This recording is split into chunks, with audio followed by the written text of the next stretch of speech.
Hi guys, welcome back to the channel.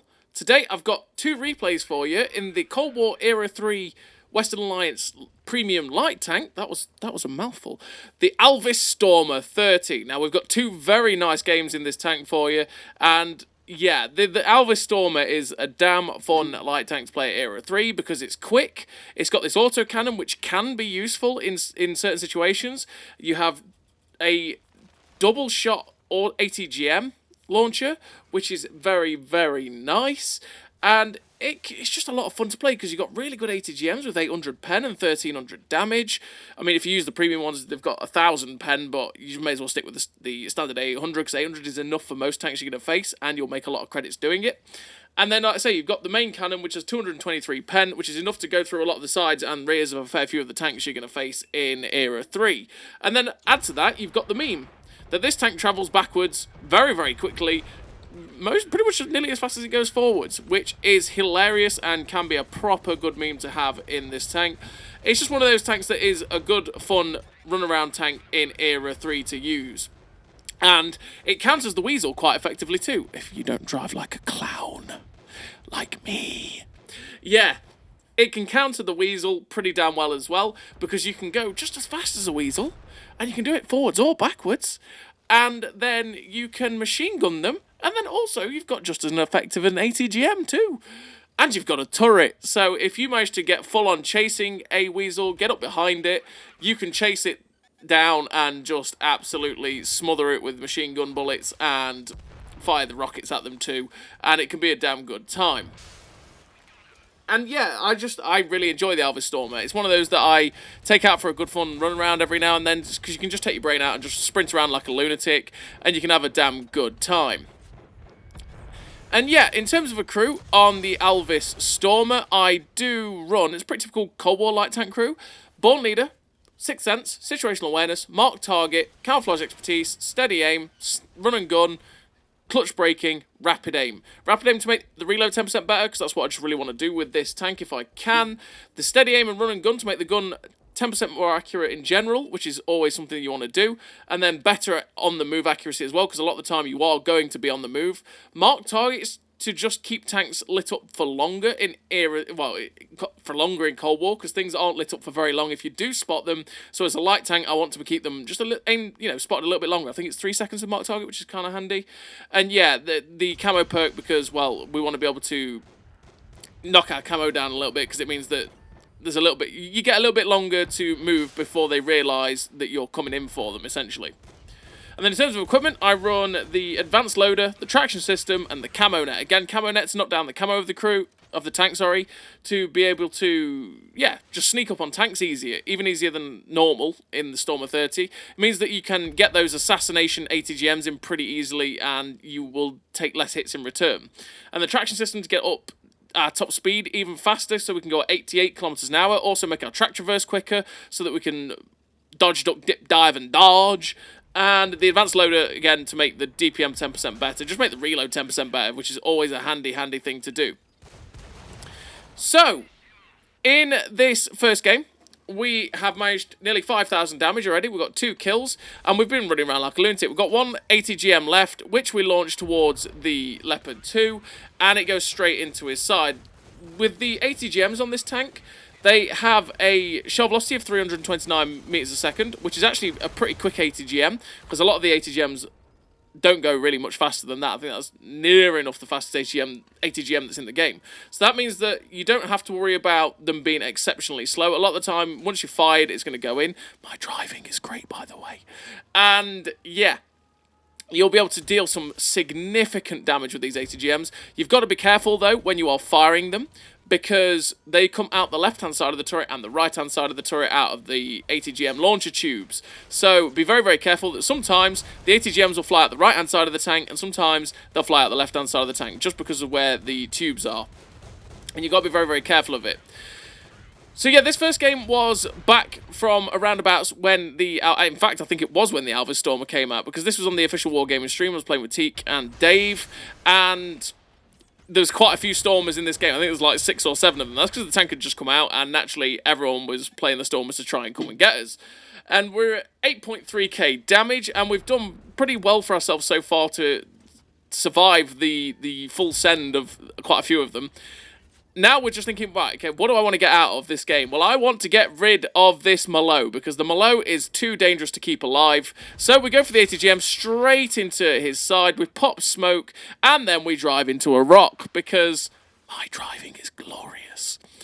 So we have managed to basically get near enough get rid of that 477A by getting rid of most of his hit points. This other 477A isn't paying attention, so it's like, Mr. Malo, get out of here. Let's aim for the back end, avoiding the spaced armor, because that's just something you have to do with a Malo. We're trying to take the tracks off of this guy and keep penning him, I should say, as well, but we weren't managing to actually take his tracks off. And now he's trying to turn to get us, so we are attempting to just stay away from his gun, but he's not looking. We've got our ATGMs back in. Why not? Let's slap a shot straight into his back end again. Our machine gun is going to take a while to reload, so we may as well just wait for our ATGM and shut this 477A down. We've got to get rid of him, so we get in close, slap the ATGM in, and good night, sir. We're now being closed down by a McCarver, and it's like, oh god, here we go. We're going to have to try our best to just maneuver away from this guy. But unfortunately, we take small little bumps against some cars. This guy keeps hitting us on the move non-stop. And we just don't have the mobility to get away from this McCarver, because a lot of the MBTs in Era 3 are just as quick as you.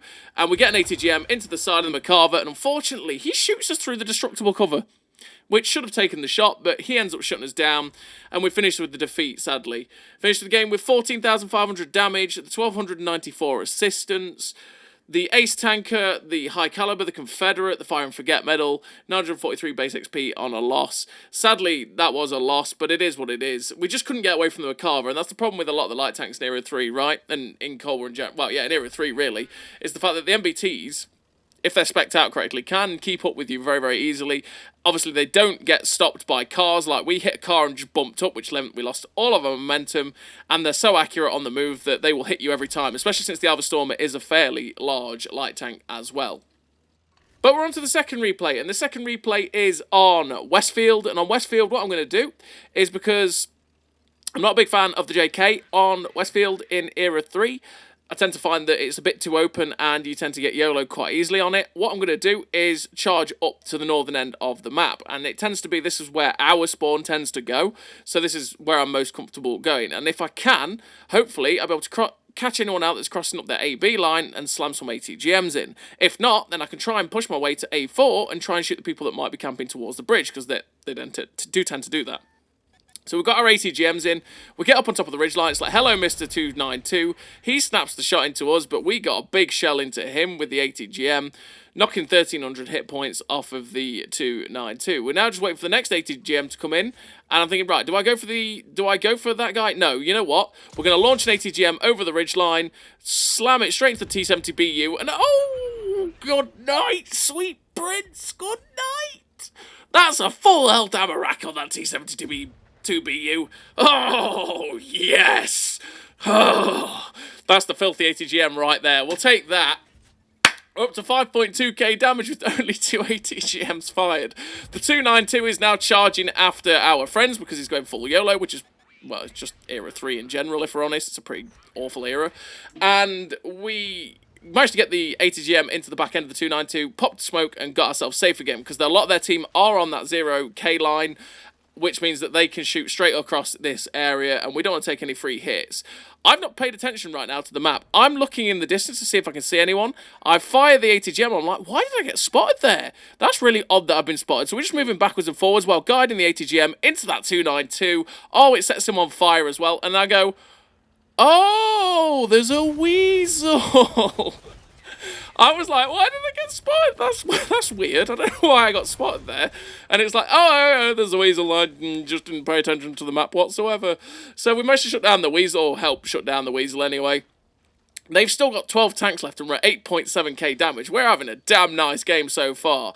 And what I'm going to do is maneuver myself up to A4 and then put myself in a position where I can see across that bridge and possibly get some ATGMs out to the people that might be sitting across there. So we launch an ATGM towards the Leopard. We swing it to see if we can try and snipe it into someone, but unfortunately it doesn't go in. The Leopard 2 is crossing the open. It's like, Mr. Leopard 2, that is a risky business move. Launch the ATGM at 860 meters and it flies fly straight in for 307. He did lose most of his hit points before that, but at 800 meters, we'll take that ATGM hit.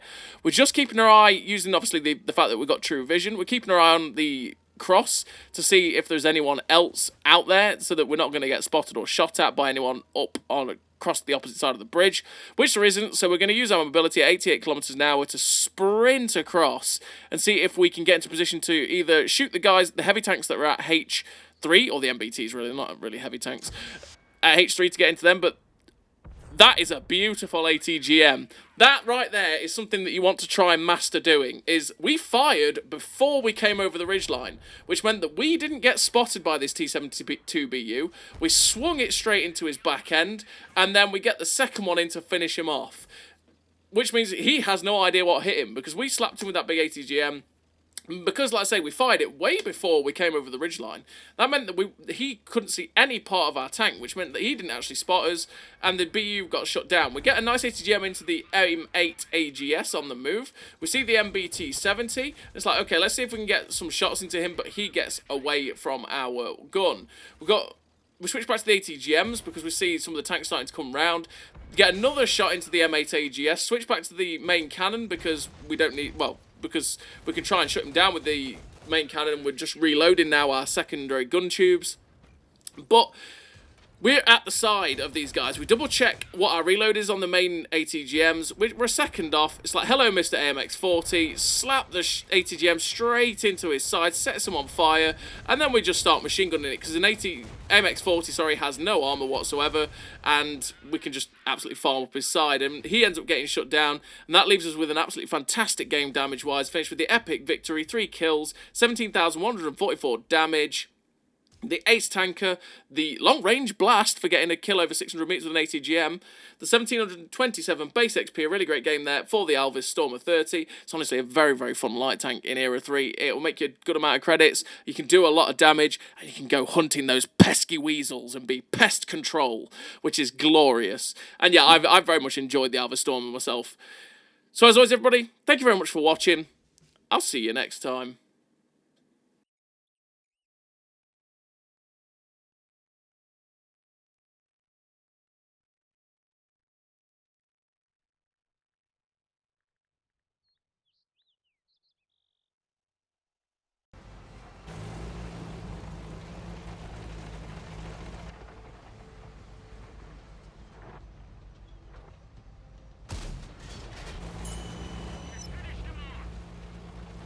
A great success!